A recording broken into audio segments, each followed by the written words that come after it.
السلام عليكم ورحمة الله وبركاته. إن الحمد لله نحمده ونستعينه ونستغفره ونؤمن به ونتوكل عليه ونعوذ بالله من شرور أنفسنا ومن سيئات أعمالنا. من يهده الله فلا مضل له ومن يضلل فلا هادي له فلن تجد له وليا مرشدا. ونشهد أن لا إله إلا الله وحده لا شريك له هو الذي لا ضد له ولا ند له لا مثل له ولا مثيل له وزير له ولا كفيل له لا شبه له ولا شبيه له لا ولد له ولا والد له وهو الواحد الفرد الصمد لم يلد ولم يولد ولم يكن له كفوا أحد. ونشهد أن سيدنا ونبينا وحبيبنا وبشيرنا نذيرنا وطبيبنا وطبيب قلوبنا وحبيبنا وحبيب ربنا محمدا عبد الله ورسوله أرسله بالحق بشيرا ونذيرا وداعيا إلى الله بإذنه وسراجا منيرا. أما بعد فقد قال الله تعالى في كلامه المجيد وفي فرقانه الحميد. أعوذ بالله من الشيطان الرجيم. بسم الله الرحمن الرحيم. ولا تسبوا الذين يدعون من دون الله فيسبوا الله عدوا بغير علم كذلك زينا لكل أمة عملهم ثم إلى ربهم مرجعهم فينبئهم بما كانوا يعملون. إن الله وملائكته يصلون على النبي يا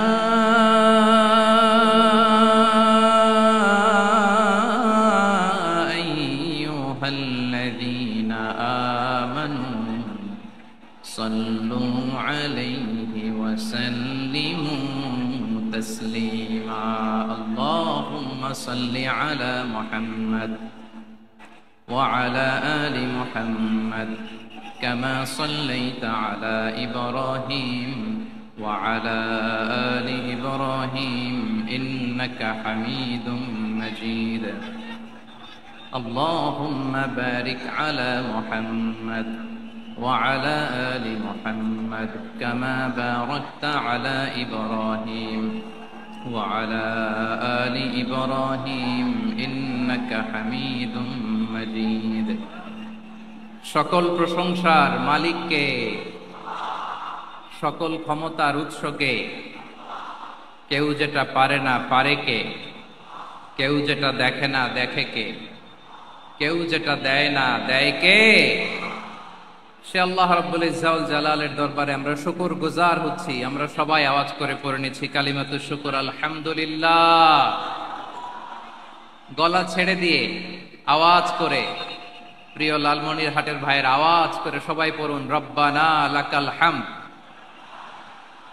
হামদান কাসীরান তাইয়্যিবান মুবারাকান ফীহি ইয়া রাব্বি লাকাল হামদু কামা ইয়ানবাগি লিজালালি ওয়াজহিকা ওয়া আযীমি সুলতানিকা লাকাল হামদু বিল ঈমান লাকাল হামদু বিল ইসলাম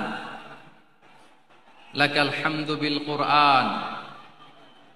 আমরা আল্লাহ রাব্বুল ইজ্জা ওয়াল জালালের দরবারে শুকরিয়া জ্ঞাপনের পাশাপাশি আজকের এই প্রোগ্রামের ইন্তেজামিয়া কমিটি, ইসলামিক সোসাইটি লালমনিরহাটকে অন্তরের অন্তঃস্থল থেকে ধন্যবাদ জানাতে চাই, শুভেচ্ছা জানাতে চাই। যারা দীর্ঘদিন টানা পরিশ্রম শেষে আজকে লালমনিরহাট জেলায়, যেটা আমার বেসিকলি রংপুর বিভাগের প্রোগ্রাম ছিল, এই ঐতিহাসিক প্রোগ্রামের আয়োজন তারা করেছে, আলহামদুলিল্লাহ। আজকের প্রোগ্রামে সম্মানিত সভাপতি, প্রধান অতিথি, বিশেষ অতিথি, মঞ্চে উপবিষ্ট আপনাদের অত্র এলাকার মা ও মাটির সন্তানেরা, নেতৃবৃন্দ, কমিউনিটি লিডার্স, লালমনিরহাট জেলার সম্মানিত ব্যবসায়ী ভাইয়েরা, চাকরিজীবী ভাইয়েরা, ছাত্র ভাইয়েরা, ভলান্টিয়ার্স ভাইয়েরা এবং লালমনিরহাট জেলা স্টেডিয়ামে অবস্থানরত আমার মা এবং বোনেরা, আমি আপনাদের সবাইকে অন্তরের অন্তঃস্থল থেকে শুভেচ্ছা জানাতে চাই, ধন্যবাদ জানাতে চাই যে আপনারা এত চমৎকার একটি প্রোগ্রামের আয়োজন করেছেন। প্রিয় ভাইয়েরা, আপনারা জানেন যে আমি প্রতি বিভাগে একবার করে সফর করছি, তো সেই সুবাদে রংপুর বিভাগের প্রোগ্রামটা আমি লালমনিরহাটে দিয়েছি এবং আমি আশ্বস্ত হয়েছিলাম যে লালমনিরহাটের প্রোগ্রাম খুবই গোছালো হবে, সুষ্ঠু হবে, শান্ত হবে। সেটার নমুনা আলামত আমি দেখতে পাচ্ছি, আলহামদুলিল্লাহ। সবাই খুবই সুশৃঙ্খল, লক্ষ লক্ষ তাওহীদি জনতা, পেছনে অনেকে জায়গা পায় নাই কিন্তু কোনো আওয়াজ নাই, সবাই দাঁড়িয়ে আছে। এলইডি স্ক্রিন আছে, আপনারা স্ক্রিনে দেখতে পাচ্ছেন, আলহামদুলিল্লাহ। আমি সবাইকে দেখতে পাচ্ছি, মাশাআল্লাহ মাশাআল্লাহ। শান্ত হয়ে আপনারা বসুন, অল্প কিছু সময় কথা বলার সুযোগ আমি পাবো। যেহেতু আমি হেলিকপ্টারে করে এসেছি, হেলিকপ্টারগুলোর আবার একটা পলিসি আছে, সানসেটের আগে, সূর্য ডোবার আগে তাদেরকে এয়ারপোর্টে আবার ল্যান্ড করতে হয়। এখানে 3:30টার মধ্যে আমাকে উঠে যেতে হবে। আমি যদি বারবার আপনাদেরকে থামাতে থাকি, শান্ত হতে বলি এবং এগুলোতেই যদি আমরা সময় নষ্ট করে ফেলি, তাহলে এই যে বিশাল মহাসমাবেশ, বিশাল আয়োজন, যেখানে 2-4টা আমি বার্তা দিতে চাই, এগুলো ব্যাহত হবে। লালমনিরহাটের ছেলেরা খুব ভদ্র, শান্তশিষ্ট। আসার পর থেকে আমাকে রিসিভ করা থেকে শুরু করে স্টেজে আনা থেকে শুরু করে, এবং আলহামদুলিল্লাহ তরুণ জেনজি শ্রোতাদেরকে আমি দেখতে পাচ্ছি, তারা খুবই কোঅপারেটিভ, সহযোগিতা করার, কোঅপারেট করার, অ্যাসিস্ট করার মানসিকতা আমার ভাইদের আছে, আলহামদুলিল্লাহ আলহামদুলিল্লাহ। আমি চাইবো আমরা একটু নীরব, নিস্তব্ধ পরিবেশ তৈরি করার একটু চেষ্টা করব। প্রচন্ড রোদ, আপনাদের যেমন কষ্ট হচ্ছে আমারও কষ্ট হচ্ছে। ওনারা বলেছিল স্টেজকে সরাবে, উপরে পর্দা দিবে, আমি বললাম দরকার নাই, যে যেই পরিস্থিতিতে আছি আমরা বসি, শান্ত হইতে হবে। এখানে আমি শান্ত হইতে বলবো, ভলান্টিয়ার্সরা মাইক নিয়ে শান্ত হইতে বলবে, আমাদের সম্মানিত উপস্থাপক উনি শান্ত হইতে বলবে। এগুলোর অপেক্ষায় না থেকে নিজ দায়িত্বে আমরা সবাই শান্ত থাকি, যাতে লালমনিরহাটের এই প্রোগ্রাম একটা ইতিহাস হয়ে থাকে বাংলাদেশে, ঠিক কিনা বলেন? যখন আমি সময় দিব, শাউট করতে বলবো, নয়েজ করতে বলবো, তখন নয়েজ করতে হবে আওয়াজ করে। আর যখন কথা বলবো তখন একেবারে চুপ থাকতে হবে, একেবারে চুপ। মাশাআল্লাহ, হ্যাঁ ঠিক আছে, একেবারে চুপচাপ থাকতে হবে। ধুলা উড়ানো যাবে না, সামনে আগানো যাবে না। নিজের সুবিধা, নিরাপত্তা বুঝতে হবে। এটা কোনো রাজনৈতিক সমাবেশ না, এখানে লাফালাফি, চিৎকার চেঁচামেচি, হাত দেখানোর দরকার নাই। হাত দেখানোর পর্ব শেষ। এখানেও ঠান্ডা হয়ে গেছে, মাশাআল্লাহ, হ্যাঁ মাশাআল্লাহ। আমাদের ভলান্টিয়ার্স ভাইরা, আমাদের স্বেচ্ছাসেবক ভাইরা, আইন শৃঙ্খলা রক্ষাকারী ভাইরা অনেক চেষ্টা করতেছে, মাশাআল্লাহ, very good. I am very happy to C this scenario, মাশাআল্লাহ, আলহামদুলিল্লাহ। আমি একটু দেখতে চাই যে রংপুর বিভাগের কে কোন জেলা থেকে আপনারা এসেছেন। কুড়িগ্রাম থেকে কারা এসেছেন দেখি, কুড়িগ্রাম। মাশাআল্লাহ মাশাআল্লাহ। আচ্ছা, গাইবান্ধা জেলার কে আসছেন? গাইবান্ধা, মাশাআল্লাহ। ঠাকুরগাঁও, ঠাকুরগাঁও অনেকে আসছেন। দিনাজপুর জেলা থেকে মাশাআল্লাহ। নীলফামারী, ঠিক আছে, ফি আমানিল্লাহ। পঞ্চগড় অনেক আসছে। রংপুর, রংপুর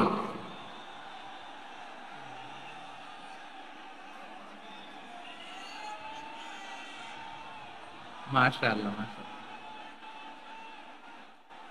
মাশাআল্লাহ, ঠিক আছে। লালমনিরহাটের কারা দেখি, লালমনিরহাট।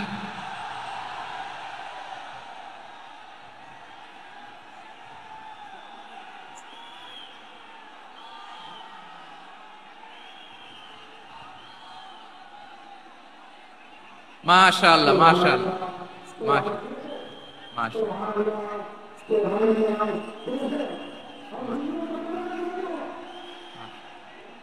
ঠিক আছে ঠিক আছে। আচ্ছা, এই রংপুর বিভাগের বাইরে থেকে অন্য জেলার কারা কারা আসছেন দেখি? তাও আছে অনেক, মাশাআল্লাহ, ঠিক আছে ঠিক আছে। আজকের প্রোগ্রামে উপস্থিত আছেন প্রধান অতিথি হিসেবে অধ্যক্ষ আসাদুল হাবিব দুলু ভাই, সাংগঠনিক সম্পাদক বিএনপি, জাতীয় নির্বাহী কমিটির সভাপতি, জেলা বিএনপি লালমনিরহাট। বিশেষ অতিথি হিসেবে আমাদের অনেক ভাইরা এসছেন, সবাইকে শুকরিয়া জানাই। সভাপতিত্ব করছেন জনাব আব্দুল হাকিম। আইন শৃঙ্খলা বাহিনী, প্রশাসন, ভলান্টিয়ার্স, শুনেছি আমি প্রায় 5,000 ভলান্টিয়ার্স আপনারা নিয়োগ দিয়েছেন, আলহামদুলিল্লাহ আলহামদুলিল্লাহ। অনেক গোছালো প্রোগ্রাম। আমার প্রাণ ঢালা ভালোবাসা জানবেন, আমার হৃদয়ের গহীন থেকে ভালোবাসা নিবেন, শুভেচ্ছা জানবেন সবাই, ঠিক আছে ঠিক আছে। প্রিয় ভাইরা, আমরা আর কাল বিলম্ব না করে মূল আলোচনায় চলে যেতে চাই।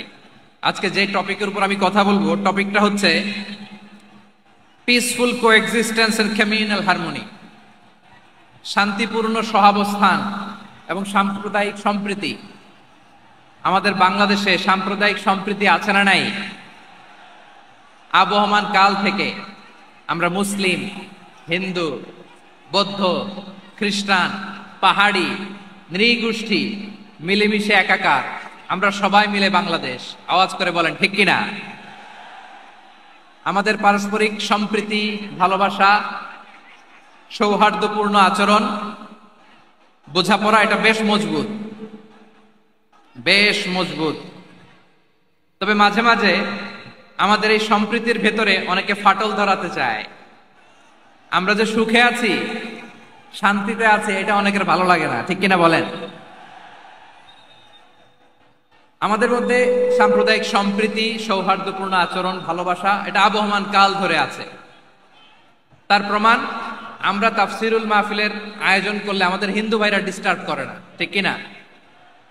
এবং আমি যদি বলি হাত তোলেন, হিন্দু ধর্মের কারা কারা এসেছেন, কত শত কত হাজার যে হাত উঠবে, আপনি অবাক হয়ে যাবেন। আমি চাচ্ছি না হাত উঠাতে। খুলনাতে সর্বশেষ যে আমি প্রোগ্রাম করে গেলাম, সেখানে কয়েকশো হিন্দু ভাই আসছে আমাদের আলোচনা শুনতে, আলহামদুলিল্লাহ। অনেক বৌদ্ধরা আসে, অনেক খ্রিস্টানরা আসে। এবার সফরেও অনেক হিন্দু ভাইরা আমার সাথে দেখা করেছে, তারা বলেছে হুজুর আমরা আপনার আলোচনা শুনি, আলহামদুলিল্লাহ বলেন। So it's our responsibility to present our religion to our non-Muslim brothers and sisters. আমাদের অমুসলিম ভাই বোনদের কাছে ইসলামের সৌন্দর্য তুলে ধরা, এটা আমাদের দায়িত্ব। We all are the ambassador of Islam. আমরা প্রত্যেকে দায়িত্বশীল, আমরা প্রত্যেকে এক একজন ইসলামের অ্যাম্বাসেডর, আলহামদুলিল্লাহ বলেন। এজন্য এমন ভাবে দ্য বিউটি অফ ইসলাম, ইসলামের সৌন্দর্য আমাদেরকে ফুটিয়ে তুলতে হবে, যাতে করে নন মুসলিমরা শাহাদা পড়ে, কালিমা পড়ে মুসলমান হয়ে যায়। অনেক নন মুসলিম ভাই বোন আমাদের হাতে শাহাদা পড়ে, কালিমা পড়ে মুসলমান হয়েছে, অনেক। সো আমরা যেন ইসলামের বিউটিটাকে তুলে ধরতে পারি, এবং এই যে সম্প্রীতি, এটাকে যেন আমরা অটুট রাখতে পারি। আদতে আদতে বাংলাদেশের ইতিহাস বলে আমাদের দেশে কোনো দাঙ্গা নাই, আছে? লালমনিরহাটের ভাইয়ের আওয়াজ করে বলেন, আমাদের দেশে হিন্দু মুসলিম দাঙ্গা আছে? আমরা ভাই ভাই, আওয়াজ করে বলুন তো, আমরা কি ভাই ভাই? কিন্তু কিছু দুষ্ট লোক আছে তারা আমাদের সম্পর্কের মধ্যে ফাটল ধরাতে চায়, ঠিক কিনা বলেন? মাঝে মাঝে ঝগড়া লাগাতে চায়। দেখবেন পত্রপত্রিকায় দেখা যায় বিভিন্ন ধর্মীয় উপাসনালয়গুলোতে হামলা চালানো হয়। এগুলো রাজনৈতিক উদ্দেশ্য প্রণোদিত, এগুলোর সাথে ইসলামের কোনো সম্পর্ক নাই। এজন্য এই দুর্বৃত্তদের ব্যাপারে আমাদের সাবধান থাকতে হবে। আমরা সবসময় যেমনি ঐক্যবদ্ধ, ইউনাইটেড, আমরা যদি এরকম ইউনাইটেড থাকি, এই সমস্ত দুর্বৃত্তদের কালো হাত ভেঙে দিতে আমাদের 1 ঘন্টাও লাগবে না। চিল্লায় বলো ঠিক কিনা? আমরা সংঘবদ্ধ থাকবো। এই যে আমাদের পিসফুল কোএক্সিস্টেন্স, শান্তিপূর্ণ সহাবস্থান।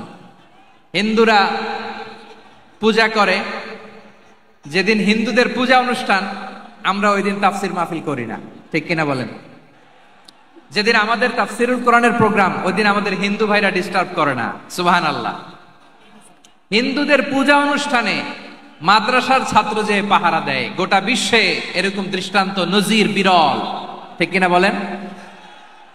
আইন শৃঙ্খলা বাহিনীর পাশাপাশি মাদ্রাসার ছাত্ররা যে সেখানে পাহারা দেয়, গোটা পৃথিবীতে এই দৃষ্টান্ত আপনি পাবেন। মাদ্রাসার ছাত্ররা, তারা তো কোরআনের ধারক, তারা হাদিসের ধারক, তারা কেন মন্দির পাহারা দিবে? এই সম্প্রীতিকে ধরে রাখার জন্য, এই সৌহার্দ্যকে ধরে রাখার জন্য, আমাদের পারস্পরিক ভালোবাসাকে অটুট রাখার জন্য। আওয়াজ করে বলতে হবে ঠিক কিনা? এখন বলেন, আমাদের এই ভালোবাসা অটুট থাক আমরা চাই কি চাই না? আমরা হিন্দু মুসলিম মিলেমিশে শান্তিপূর্ণ সহাবস্থান, সাম্প্রদায়িক সম্প্রীতি, লালমনিরহাটের ভাইয়ের আওয়াজ করে বলুন, এই সাম্প্রদায়িক সম্প্রীতি আমরা চাই কি চাই না? আল্লাহ এই দেশকে তুমি বরকতময় করো, বাংলাদেশকে তুমি শান্তিময় করো। আওয়াজ করে সবাই বলেন আমিন। এই জায়গাটাতে সামান্য একটু আওয়াজ হচ্ছিল, এটাও থেমে গেছে। আলহামদুলিল্লাহ, আলহামদুলিল্লাহ। এখন একেবারে everything is in my control. মাশাআল্লাহ। ঠিক আছে, আমি মূল আলোচনায় যাই। প্রিয় ভাইরা, আমি বলেছিলাম আমার আলোচনার বিষয় হচ্ছে শান্তিপূর্ণ সহাবস্থান, সাম্প্রদায়িক সম্প্রীতি। আমরা দেখব ইসলাম আমাদেরকে কি কি দিক নির্দেশনা দেয়। শান্ত হইতে হবে। খরগোশের কানের মতো কান দুটো আমার দিকে করে রাখেন। আমি এখনো উঠে যাব, হাত নাড়ায় লাভ নাই, আমি উঠে যাব। তাকায় থাকো আর কান খাড়া, আওয়াজ হবে না। হ্যাঁ, মাশাআল্লাহ, মাশাআল্লাহ, ঠিক আছে। আমরা দেখবো যে রাসূল সাল্লাল্লাহু আলাইহি ওয়াসাল্লাম এই পিসফুল কোএক্সিস্টেন্সের জন্য আমাদের কি শিখিয়েছেন, কি কি গাইডলাইন দিয়েছেন। আমরা 1, 2, 3, 4 করে এগুলো আপনাদের সাথে শেয়ার করব। আমি আপনাদের খেদমতে সূরাতুল আনআমের 108 নম্বর আয়াত তেলাওয়াত করেছি। এখানে আল্লাহ রাব্বুল ইজ্জা ওয়াল জালাল তিনি ইরশাদ করছেন, ওয়ালা তাসুব্বুল্লাযীনা ইয়াদউনা মিন দুনিল্লাহি ফায়াসুব্বুল্লাহা আদওয়ান বিগাইরি ইলম কাযালিকা যায়্যান্না লিকুল্লি উম্মাতিন আমালাহুম থুম্মা ইলা রাব্বিহিম মারজিউহুম ফায়ুনাব্বিউহুম বিমা কানু ইয়ামালুন। রব্বুল আলামিন বলেন, গোলাম ও আমার ইমানদার বান্দারা শোনো শোনো, ও আমার বিশ্বাসী বান্দারা শোনো শোনো, লা তাসুব্বুল্লাযীনা ইয়াদউনা মিন দুনিল্লাহ ফায়াসুব্বুল্লাহা আদওয়াম বিগাইরি ইলম। ও আমার বিশ্বাসী বান্দারা, যারা আল্লাহকে ব্যতি রেখে, আল্লাহকে বাদ দিয়ে অন্য উপাস্যকে ডাকে, দেবীর পূজা করে, দেবতাদের পূজা করে, তোমরা খবরদার তাদের গালি দিও না। আওয়াজ করে বলেন, কি দিও না? আল্লাহ বলেন, ও বিশ্বাসীরা শোনো, যারা আল্লাহকে বেছে রেখে দেব দেবীর পূজা করে, অন্য উপাস্যের পূজা করে, তাদেরকে ডাকে, ওই দেবতাদেরকে তোমরা গালি দিও না। যদি ওই দেবতাদেরকে গালি দাও, তাহলে ভুলবশত, শত্রুতাবশত তারা তোমাদের রব আল্লাহকে গালি দেবে, ঠিক কিনা? তোমরা যদি তাদের দেবতাদের গালি দাও, ওরা রেগে তোমার আল্লাহরে গালি দিবে, তাহলে আল্লাহরে গালি খাওয়ানোর কারণ হয়ে গেলাম আমি, ঠিক কিনা বলেন?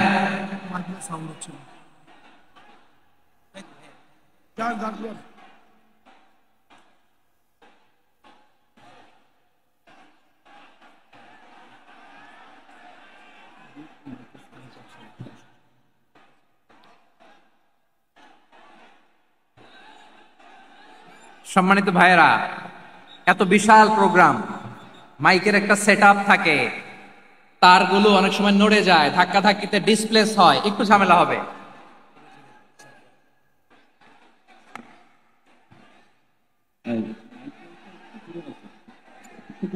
ব্যাস ব্যাস, হ্যাঁ ঠিক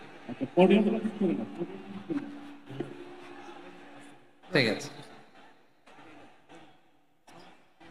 একটু একটু সমস্যা হবে মাঝে মাঝে, আপনারা শান্ত থাকলে, শান্ত থাকতে হবে। এইভাবে সাউন্ড নাই, এই নাই, এই বলতে বলতে আমার সময়ও নাই, উঠে যেতে হবে, এগুলো বোকামি। এই বিভাগীয় প্রোগ্রামগুলোতে যাই, চিৎকার চেঁচামেচি করে তোমরা আসো, সময় শেষ, আমাকে উঠে যেতে হয়। আমরা তো বঞ্চিত হলাম, গুরুত্বপূর্ণ অনেক কথা শোনাবো তোমাদের, অনেক। প্রিয় ভাইরা, আপনারা শান্ত হয়ে বসুন, শান্ত হয়ে। রব্বুল আলামিন বলেন, খবরদার বিশ্বাসীরা, আল্লাহ ছাড়া যারা অন্যান্য উপাস্যদেরকে ডাকে, দেবতাদেরকে ডাকে, তাদেরকে তোমরা গালি দিও না। ওই সমস্ত দেবতাদেরকে যদি তোমরা গালি দাও, তাহলে তারা আল্লাহকে গালি দিবে, ঠিক কিনা বলেন? আমরা দেবতাদের গালি দিলে ওরা আল্লাহকে গালি দিবে। রব্বুল আলামিন বলেন, খবরদার দেবতাদেরকে গালি দিও না, তাহলে ওরা তোমার রব আল্লাহরে গালি দেবে। প্রতিটি জাতির জন্য তাদের কাজকে আমি আল্লাহ সুশোভিত করে রেখেছি, তারা সবাই একদিন আমার কাছেই ফিরে আসবে। এরপর আমি রব্বুল আলামিন তাদের আমলনামা তাদেরকে জানিয়ে দেব। সুবহানাল্লাহ পড়ে। প্রিয় ভাইয়েরা, আল্লাহ তাআলা বলেছেন, খবরদার গালি দিও না। আদেশটা কার? আওয়াজ করে বলেন তো। হিন্দুদের দেবতা দেবদেবীদেরকে গালি দেওয়া যাবে না। আওয়াজ করে বলুন প্রিয় ভাইয়েরা, এই আদেশটা কার? এই আপনাদের গলার আওয়াজ। অন্য ধর্মের দেবতাদেরকে যে গালি দেওয়া যাবে না, এই আদেশটা কার? আরো জোরে বলুন, কার? গালি দিবেন কোন দেবতাকে? দিবেন?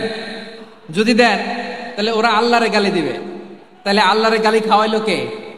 আপনি, ঠিক কিনা বলেন? আমি আল্লাহকে গালি খাওয়ানোর কারণ হলাম, কারণ আমি যদি গালি না দিতাম, ওরা আমার রবকে গালি দিত না। আওয়াজ করে বলেন, ঠিক কিনা? তাহলে প্রিয় ভাইয়েরা, ইসলাম আমাদেরকে শিখায়, সূরাতুল আনআমের 108 নম্বর আয়াত থেকে আমরা বুঝলাম, কোন ধর্মকে ছোট করা যাবে না। অন্য ধর্মকে ছোট করা মানে ইসলামকে ছোট করা। অন্য ধর্মের দেবতাকে গালি দেওয়া মানে আল্লাহকে গালি খাওয়ানো। আওয়াজ করে বলেন, ঠিক কিনা? খবরদার, এটা করা যাবে না। আর অন্য ধর্মের দেবতাকে যদি আপনি গালি দেন, ওরা ইসলাম থেকে দূরে সরে যাবে। যাও ইসলামের প্রতি আকৃষ্ট হয়েছিল, আর কোনোদিন ইসলামের ধারে কাছে আসবে না। আওয়াজ করে বলেন, ঠিক কিনা? এজন্য কখনো কোনোদিন অন্য ধর্মের দেবতাদেরকে গালি দেয়া যাবে না। অন্য ধর্মের কোন দেবতাদেরকে আমরা গালি দিব না, গালি দিব না, বরং ইসলামের beauty, the beauty of Islam, ইসলামের সৌন্দর্যকে আমরা তুলে ধরবো। আমরা যদি বিশ্বনবী সাল্লাল্লাহু আলাইহি ওয়াসাল্লামের জীবনের দিকে তাকাই, তাহলে আমি দেখব বিষ্ণু ইসলাম মক্কাতে কিংবা মদিনাতে অন্য ধর্মের লোকদের সাথে খুব পিসফুলি লাইফ লিড করেছেন। হোক মুশরিক, হোক খ্রিস্টান, হোক ইহুদি, বিশ্বনবী সবার সাথে মিলেমিশে ছিলেন। আলহামদুলিল্লাহ বলেন। ইসলাম হচ্ছে পিসফুল রিলিজিয়ান। অন্য ধর্মের প্রতি সহনশীলতার সবক ইসলাম আমাদেরকে দেয়।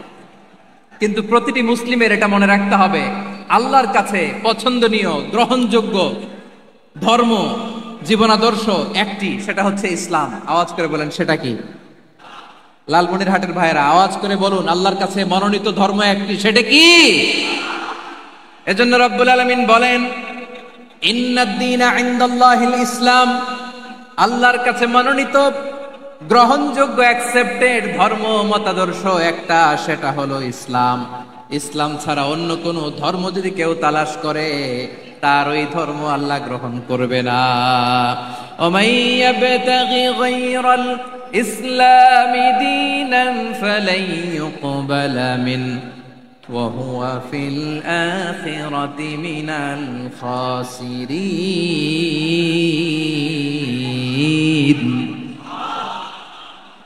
Whoever seek anything except Islam, that won't be accepted from him, and he will be loser in the day of judgment. কিয়ামতের দিন ইসলাম ছাড়া কেউ যদি অন্য কোন ধর্ম তালাশ করেছে দুনিয়াতে, তার এই মতাদর্শ গ্রহণ করা হবে না, and he will be loser, সে হবে লুজার, ক্ষতিগ্রস্ত, হাই হাই কোম্পানির ম্যানেজার।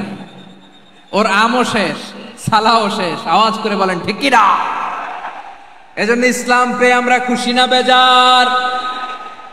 প্রত্যেক নামাজ শেষে আমরা আল্লাহরে বলি, আল্লাহ রাদিতু বিল্লাহি রাব্বা ওয়া বিল ইসলামি দীনা ওয়া বি মুহাম্মাদিন নাবিয়ান ওয়া রাসূলা। ও আল্লাহ, তোমারে রব হিসেবে পেয়ে আমরা খুশি। ও আল্লাহ, ইসলামকে ধর্ম হিসেবে পেয়ে আমরা খুশি। বিশ্ব নবীকে আমাদের রাসূল পেয়ে আমরা খুশি। ঠিক কিনা বলেন? ইসলাম ছাড়া অন্য কোনো ধর্ম আমরা গ্রহণ করব না। ঠিক কিনা বলেন? আল্লাহর কাছে অ্যাকসেপ্টেড রিলিজিয়ন একটা, সেটা ইসলাম। তো বিশ্বনবী সাল্লাল্লাহু আলাইহি ওয়াসাল্লাম মক্কাতে কিংবা মদিনাতে খুব পিসফুলি এক্সিস্ট করেছেন, যে কোনো ধর্মের সাথে মিলেমিশে চলেছেন। তার প্রমাণ আমরা যদি রাসূল সাল্লাল্লাহু আলাইহি ওয়াসাল্লামের বায়োগ্রাফির দিকে তাকাই, তাহলে দেখব তিনি মুশরিকদের সাথে পিস ট্রিটি করেছেন, শান্তি চুক্তি, পিস ট্রিটি, পিস এগ্রিমেন্ট। আপনারা হুদাইবিয়ার সন্ধির নাম শুনেছেন? আমার লালমনিরহাটের কলিজার টুকরা ভাইয়েরা, হুদাইবিয়ার সন্ধির নাম আপনারা শোনেন নাই? ষষ্ঠ হিজরিতে বিষ্ণু ঈসা ইসলাম মুশরিকদের সাথে এই ট্রিটি করেছেন, চুক্তি। কাদের সাথে? মুশরিকদের সাথে। আমরা তো মুসলমান বসতে পারি না। আমরা দুই মুসলিম ভাই একসাথে বসে চা খেতে পারি না, গল্প করতে পারি না। বিষ্ণু ঈসা ইসলাম মুশরিকদের সাথে ট্রিটি করেছেন, হুদাইবিয়ার সন্ধি। এই সন্ধির আগে মক্কা থেকে কেউ মদিনায় যেতে পারে না, মদিনা থেকে কেউ মক্কায় যেতে পারে না। কিন্তু এই সন্ধির পরে ট্রাফিক স্বাভাবিক হয়ে গেল। মক্কার লোকেরা মদিনায় আসতে পারে, মদিনার লোকেরা মক্কায় আসতে পারে। এটাকে বলে সুলহে Hudaybiyyah, the peace agreement of Hudaybiyyah, শান্তি চুক্তি। আমরা পৃথিবীতে এখন অনেক শান্তি চুক্তির নাম শুনি, এগুলো সব the piece treaty of Hudaibiya থেকে কপি করা। আল্লাহু আকবার। তাহলে বিশ্বনবী সাল্লাল্লাহু আলাইহি সাল্লাম তিনি যে শান্তিপূর্ণ সহাবস্থানে বিশ্বাসী ছিলেন, মুসলমানেরা যে অন্য ধর্মের প্রতি সহনশীল, তার প্রমাণ হচ্ছে এই পিস ট্রিটি। শুধু তাই নয়, মাইকের সাউন্ডটা একটু বাড়াই দিতে হবে, খুব দুর্বল, একটু মজবুত করতে হবে, আর একটু ক্লিন করতে হবে, আর সবগুলা জায়গায় সাউন্ড যাচ্ছে কিনা একটু ক্রস চেক করতে হবে। হ্যাঁ, পাবেন দিচ্ছে mic operator, he is trying his level best, দিচ্ছে। মাইক অপারেটর যিনি আছেন, প্রতিটি জায়গায় প্রতিটি সাউন্ড বক্সে যেন আওয়াজ পাওয়া যায়, একটু ক্রস চেক করেন, সাউন্ডটাকে একটু স্ট্রং করে দেন। হ্যাঁ, ঠিক আছে, মাশাআল্লাহ। এদিকে তাকান, এদিকে। মক্কার পার্ট গেল, পিস এগ্রিমেন্ট করলেন, শান্তি চুক্তি। বিষ্ণু ঈসা ইসলাম মদিনায় যে কি করলেন? মদিনায় যে বিষ্ণু ঈসা ইসলাম মদিনা চার্টার করলেন, মদিনা সনদ, সাহিফাতুল মদিনা, এটার বলে মদিনা চার্টার। যে ওয়েস্টে, ইউরোপে, আমেরিকাতে তারা অনেক চার্টার করে, সব চার্টার মদিনা চার্টার থেকে কপি করা। আওয়াজ করে পড়েন সুবহানাল্লাহ। বিষ্ণু ঈসা ইসলাম মদিনায় গেলেন, মদিনাতে মুসলিম, মুশরিক, ইহুদি, এই তিন ধর্মের লোক মিলে সব স্টেক হোল্ডার যারা আছে সবাইকে নিয়ে বিষ্ণু ঈসা ইসলাম মদিনা চার্টার করলেন, মদিনা সনদ। পড়েন সুবহানাল্লাহ। শুধু তাই নয়, মক্কাতে বিশ্বনবী পিস এগ্রিমেন্ট করলেন, শান্তি চুক্তি মুশরিকদের সাথে। মদিনাতে যে বিশ্বনবী মদিনা চার্টার করলেন, মদিনা সনদ করলেন ইহুদিদের সাথে। আবার মদিনাতে বিশ্বনবী ইহুদিদের সাথে পিস ডায়ালগ করলেন, ইন্টারফেথ ডায়ালগ করলেন, আন্তধর্মীয় সংলাপ করলেন। যেই সংলাপের মূল ভিত্তি ছিল তাওহীদ। মূল ভিত্তি ছিল কি? তাওহীদ।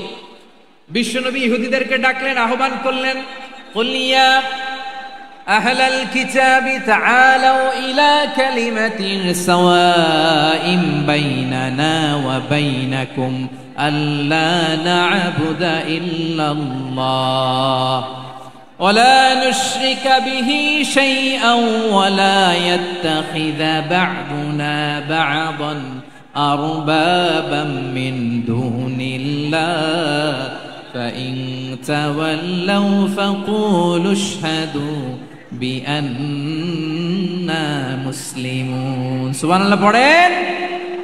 বিশ্বনবী মদিনার ইহুদিদের ডেকে বললেন, ও ইহুদিরা, শোনো শোনো, আসো এমন একটা আদর্শের প্রশ্নে আমরা একত্রিত হই, যে আদর্শের প্রচার তোমাদের নবীরাও করেছে, আমিও করি। যে আদর্শের কথা তোমাদের পবিত্র ধর্মগ্রন্থগুলোতে আছে, আমার কোরআনেও আছে, সেটা হলো তাওহীদ। আমরা এক আল্লাহ ছাড়া কারো ইবাদত করব না, আল্লাহর সাথে কাউরে শরীক করব না, আল্লাহ ছাড়া কাউরে রব মানব না। পড়েন সুবহানাল্লাহ। তাহলে আমার প্রিয় লালমনিরহাটের ভাইরা, মদিনাতে যেয়ে তিনি মদিনা চার্টার করলেন, মদিনা সনদ, পিস ডায়ালগ করলেন, শান্তির সংলাপ, ইন্টারফেথ ডায়ালগ করলেন, আন্তধর্মীয় সংলাপ, যার ভিত্তি ছিল তাওহীদ। সুবহানাল্লাহ পড়েন। তাহলে অন্য ধর্মের প্রতি সব সময় ইসলাম সহনশীল, টলারেন্স। যদি আপনি দেখতে চান ইসলামের নবী বিশ্ব নবীর দিকে তাকান, ঠিক কিনা বলেন? আমরা তো সংখ্যালঘুদের রাইটস প্রোটেক্ট করার জন্য কত আইন বানাই, কত বৈঠক করি, কত সংবাদ সম্মেলন করি। বিষ্ণু সাল্লাল্লাহু আলাইহি ওয়াসাল্লাম সংখ্যালঘুদের রাইটসের ব্যাপারে, অধিকারের ব্যাপারে যে কথা বলেছেন, শুনলে আপনি অবাক হয়ে যাবেন। বিশ্বনবী বলেন, আলা মান যালামা মুআহাদান আও ইনতাকাসাহু আও কাল্লাফাহু ফাওকা তাআতিহি আও কাল্লাফাহু ফাওকা তাকাতিহি আও আখাযা মিনহু শাইআন বিগাইরি তিবি নাফসিন ওয়া আনা হাজিজুহু ইয়াউমাল কিয়ামা। খবরদার, জেনে রাখো, কেউ যদি কোনো সংখ্যালঘুর উপরে অত্যাচার করে, কোনো সংখ্যালঘুর প্রাপ্য থেকে যদি কেউ কাউকে ঠকায়, সংখ্যালঘুর উপর যদি কেউ কষ্ট দেয়, কোনো সংখ্যালঘুর সম্পদ যদি কেউ জোর করে কেড়ে নেয়, আমি কিয়ামতের দিন বিশ্বনবী ওই সংখ্যালঘুর পক্ষে আর ওই মুসলমানদের বিপক্ষে বাদী হয়ে দাঁড়াবো। সুবহানাল্লাহ বলতে পারলেন না? আল্লাহু আকবার। আপনি নামাজি, আপনি মুসল্লি, আপনি হাজী সাহেব, তাহাজ্জুদ পড়তে পড়তে কপালে দাগ ফেলে দিছেন, আপনার প্রতিবেশী হিন্দু, ভাবছেন আমার তো পাওয়ার আছে, ওর জমিটা দখল করি।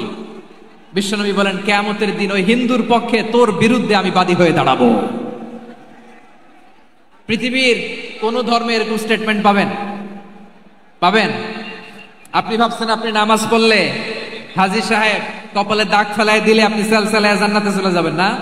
খবরদার।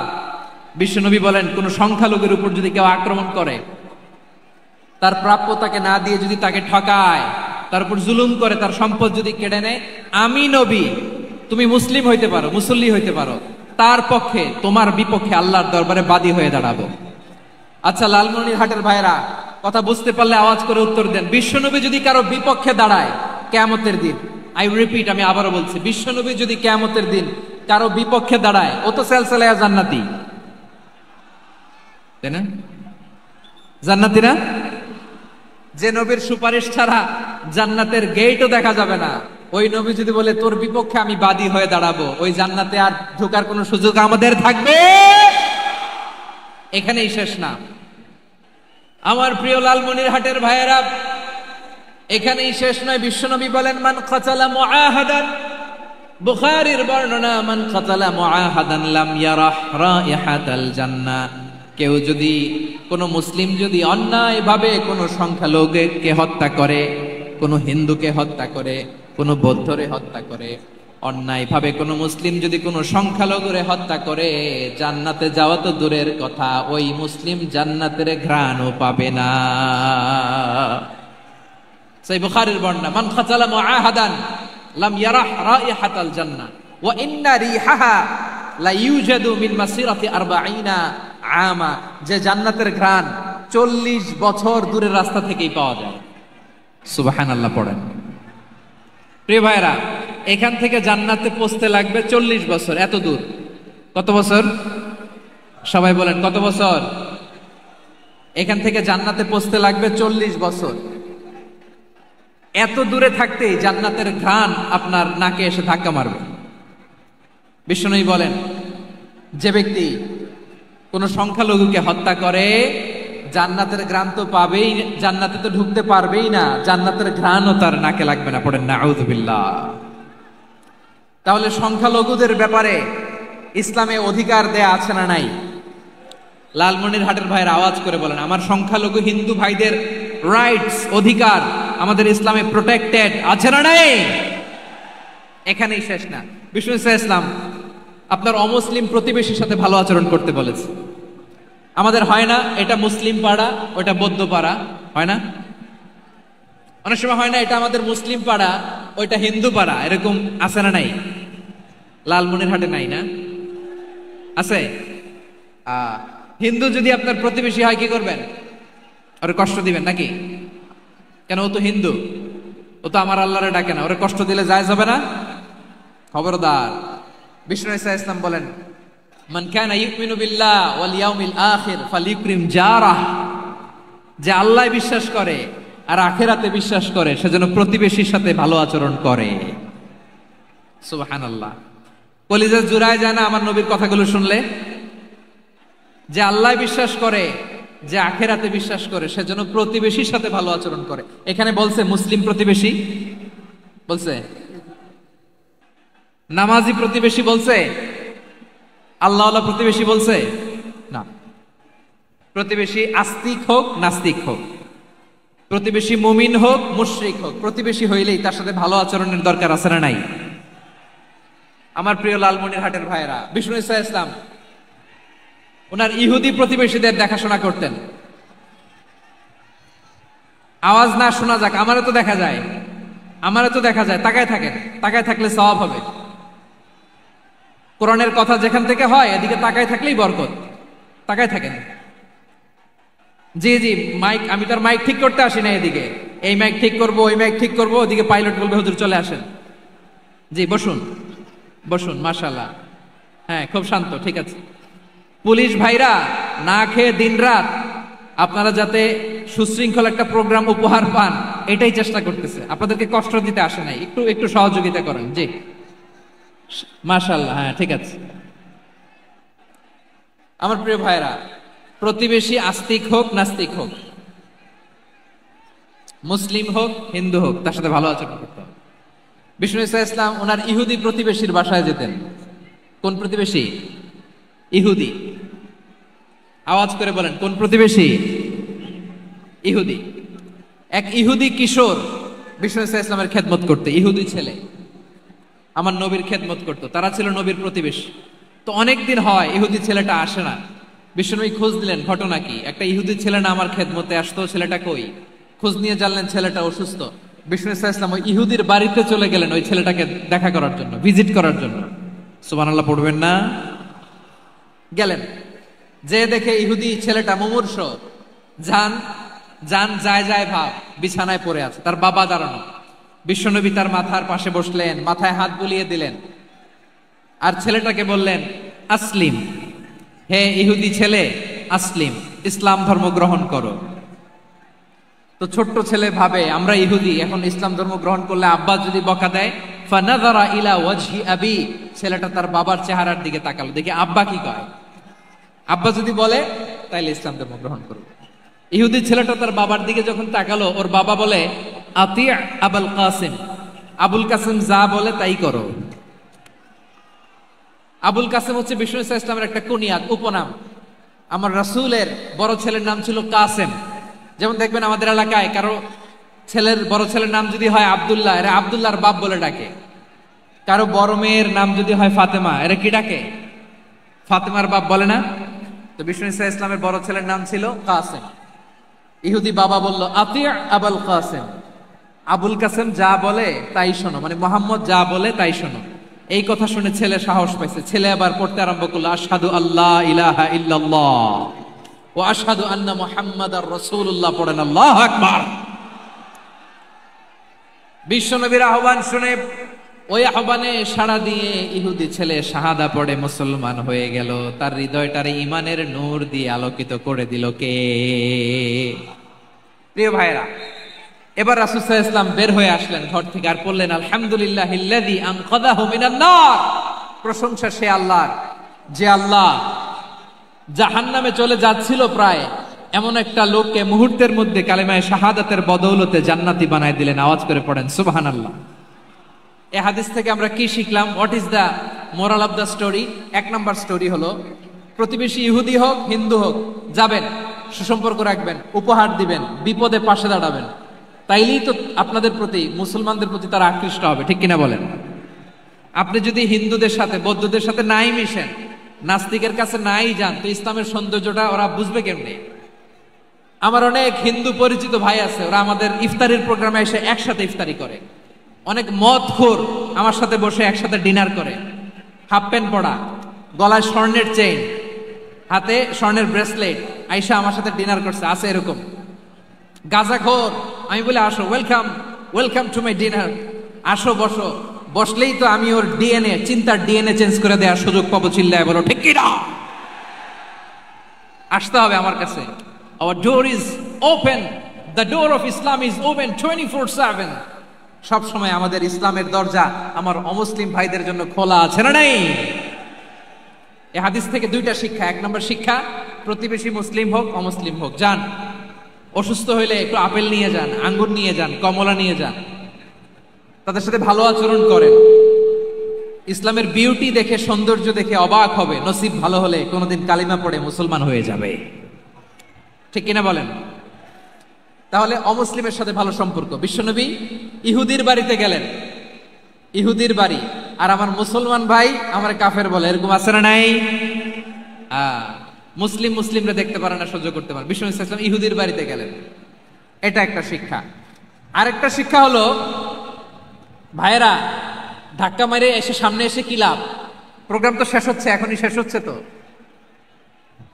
এই যে আমাদের বকশি ভাই ওয়াদা নিল, হাত তোলালো, মিম বলে এত কথা বলল, তো আমি জেলায় জেলায় যে খালি হাত নাড়াই তোমাদের জন্য নাকি? হ্যাঁ, হাত নাড়াই শুধু। এই ধাক্কাইতে ধাক্কাইতে এদিকে এসে হাত নাড়াইতেছে, হয়েছে তো, দেখলাম তো, ঠিক আছে, মাশাআল্লাহ, অনেক সুশৃঙ্খল, অন্যান্য যে কোনো জেলার জন্য সুশৃঙ্খল। আমার দিকে তাকাও, আমার দিকে তাকাও, ঠিক আছে। এই যে দাঁড়িয়ে আছে, একটা ছেলে নড়ে না, দেখছেন? মাশাআল্লাহ মাশাআল্লাহ মাশাআল্লাহ। হ্যাঁ, এইভাবেই। আর কয়েকটা মজাদার কথা আছে, শোনো। এই হাদিস থেকে আমাদের শিক্ষা হলো, আমার প্রতিবেশী যেই ধর্মের হোক আমি সম্পর্ক রাখবো। অসুস্থ হলে যাব, কি বলেন ভাইরা? যাবেন না? যাবেন না আপনারা? আচ্ছা, 2 নম্বর শিক্ষা হলো, বিষ্ণু ইসা ইসলামের খাদেম ছিল ইহুদি, এতদিন খেদমত করলো, একদিনও বিশ্বনবী ওরে কালিমার দাওয়াত দেয় নাই। কারণ কি? বিশ্বনবী একটা ভালো সময়ের অপেক্ষা করতেছিলেন, প্রপার টাইমিং। দাঈর কাজ হচ্ছে দাঈ ইলাল্লাহ, সে হচ্ছে সুযোগ সন্ধানী। দাঈ সুযোগ খোঁজে, কখন দাওয়া দিলে ব্যাটে বলে হবে, ঝুপ বুঝে কোপ মারে, ঠিক কিনা বলেন? বিষ্ণু ইসলাম ভালো সময়ের অপেক্ষা করতেছিলেন, দেখি ভালো সময় আসুক আসুক আসুক আসুক। আস্তে আস্তে এমন সময় আসছে, ছেলে এবার মুমূর্ষ। অসুস্থ ব্যক্তির হৃদয় অত্যন্ত নরম থাকে। হসপিটালে যখন কেউ যায় তার হৃদয়টা বড্ড নরম থাকে, মৃত্যুর ভয়ে তার অন্তরটা নরম থাকে, ঠিক কিনা বলেন? এই প্রপার টাইমিং এর অপেক্ষা করতেছিলেন। যখনই টাইমিং পেয়েছেন, দাওয়াত দিলেন, পড়ো লা ইলাহা ইল্লাল্লাহ, সুবহানাল্লাহ পড়েন সবাই। তাহলে ইসলাম অমুসলিম প্রতিবেশীর সাথে ভালো আচরণ করতে বলে। ইসলাম অমুসলিম মাতা পিতার সাথেও ভালো আচরণ করতে বলে। মাতা পিতা যদি অমুসলিম হয়, তারা ফেলে দিতে পারবেন? পারবেন? পারবেন? আমার লালমনিরহাটের ভাইয়েরা, অনেক হিন্দু ছেলে আমাদের হাতে শাহাদা পড়ে মুসলিম হয়, কিন্তু ওর মা মুসলমান হয় নাই, বাবাও হয় নাই, এরকম আছে না নাই? তো ও হয়েছে মুসলিম, মা বাপ হিন্দু, এখন মা বাপ কি বাদ? হ্যাঁ, মা বাপ বাদ দেয়া যাবে? যেই মা আপনারে 9 মাস 8 মাস পেটে ধারণ করলো, আপনার মায়ের নার ছেঁড়া ধন, আপনি ওই মারে বাদ দিতে পারবেন? যে মায়ের বুকের তাজা দুধ খেয়ে আপনি আজকে বাড়ন্ত তাজা তরতাজা, ওই মারে বাদ দেয়া যাবে? মায়ের এক ধারে দুধের দাম, কাটিয়া গায়ের চাম, পাপুষ বানাইলেও ঋণের শোধ হবে না। এমন দরদি ভাবে কেউ হবে না আমার মাহা গো। মায়ের এক ধারে দুধের দাম, কাটিয়া গায়ের চাম, পাপুষ বানাইলেও ঋণের শোধ হবে না। এমন দরদি ভাবে কেউ হবে না আমার মাহা গো, ঠিক কিনা? মাকে তো বাদ দেওয়া যায় না। وَقَضَى رَبُّكَ أَلَّا تَعْبُدُوا إِلَّا إِيَّاهُ وَبِالْوَالِدَيْنِ إِحْسَانًا। আল্লাহ বলে, অবধারিত 2টা ভার্ডিক্ট তোমাদের জন্য, এক আল্লাহর ইবাদত করবা আর মা বাবার প্রতি ইহসান করবা। আদেশটা কার? মা বাবার প্রতি ইহসান করতে হবে। আমার মা হিন্দু হোক, ভালো আচরণ করতে হবে, বৌদ্ধ হোক, ভালো আচরণ করতে হবে। আমার যে সমস্ত হিন্দু ভাইয়েরা মুসলিম হয়েছে, তোমাদের মা বাবা এখনো মুসলমান হয় নাই, তাদের সাথে ভালো আচরণ করতে হবে আপনাদের। খেদমত নিজে করতে হবে অথবা খেদমতের ব্যবস্থা করাই দিতে হবে। মান্থলি যে খরচ লাগে এটা দিতে হবে। আরে তুমি এখন মুসলিম, তোমার মা বাবা হিন্দু, এখনই তো সুযোগ ইসলামের সৌন্দর্য দেখানো। এখন মা বাবা যদি দেখে আরে এটা হিন্দু থাকতে তো বদমাইশ ছিল, বেয়াদব ছিল, কি এমন ধর্ম সে গ্রহণ করলো যেটা গ্রহণের সাথে সাথে সে পাল্টে গেল? কি এমন ধর্ম সে গ্রহণ করেছে যেটা তার জীবনকে আলোকিত করে দিয়েছে? নসিব ভালো হইলে তারাও কালিমা পড়ে মুসলমান হয়ে যাবে। বিষ্ণু ইসা ইসলামের স্ত্রীর নাম ছিল আয়েশা রাদিয়াল্লাহু তাআলা আনহা, আবু বকর রাদিয়াল্লাহু তাআলা আনহুর মেয়ে। আবু বকর রাদিয়াল্লাহু তাআলা আনহুর আরেক মেয়ের নাম হচ্ছে আসমা। কি নাম? দুজনই আবু বকর রাদিয়াল্লাহু তাআলা আনহুর মেয়ে, আসমা আর আয়েশা। নাম দুটো কেমন লাগে? আসমা নামটা কেমন লাগে? আয়েশা নামটা কেমন লাগে? সবার ভালো লাগে নাই? নাম দুটো আপনাদের ভালো লাগে? লালমনিরহাটে অনাগত যদি কন্যা সন্তান হয়, যদি মনে চায় আসমা রেখে দিতে পারবেন, যদি মনে চায় আয়েশা রেখে দিয়েন। দেশে বিদেশে এয়ারপোর্টে রাস্তা ঘাটে শুধু বলে হুজুর একটা নাম দেন, আমার ছেলের একটা নাম দেন, মেয়ের একটা নাম দেন। তো আমার মনে আছে যশোরের আবদিনের মাহফিলে আমি একটা দুইটা নাম দিয়েছিলাম। আজকে লালমনিরহাটের এই প্রোগ্রামে কন্যা সন্তান যদি হয় দুটা নাম দিলাম, আসমা কিংবা আয়েশা। ইনশাআল্লাহ পড়েন। দুজন বোন, এক মায়ের না, বাবা এক মা দুইজন। আয়েশা রাদিয়াল্লাহু তাআলা আনহার মায়ের নাম উম্মে রুমান, আর আসমা রাদিয়াল্লাহু তাআলা আনহার মায়ের নাম কুতাইলা বিনতে আব্দুল উজ্জা। আবু বকর রাদিয়াল্লাহু তাআলা আনহু 4টা বিয়ে করেছিলেন। তো একই ঘটনা ঘটেছে এই ফ্যামিলিতে। আসমা ইসলাম ধর্ম গ্রহণ করে মুসলিমা, কিন্তু তার মা কুতাইলা মুশরিকা। আই রিপিট, বোঝার জন্য আমি আবারও বলি, আসমা রাদিয়াল্লাহু তাআলা আনহা মুসলিমা, আর আসমার মা কুতাইলা, আওয়াজ করে বুঝে থাকলে বলেন, আসমার মা মুশরিকা। তার মানে মেয়ে মুসলিম, মা অমুসলিম। ভেজাল আছে না নাই? কিন্তু কুতাইলা আর ধৈর্য ধারণ করতে পারে না। নার ছেড়া ধন, কলিজার টুকরা ধন, কলিজার টুকরা সন্তান আসমারে দেখতে বড্ড মন চায়। সাইয়েদনা আসমা রাদিয়াল্লাহু তাআলা আনহা মক্কা থেকে হিজরত করে মদিনায় চলে গেলেন হুদাইবিয়ার পর।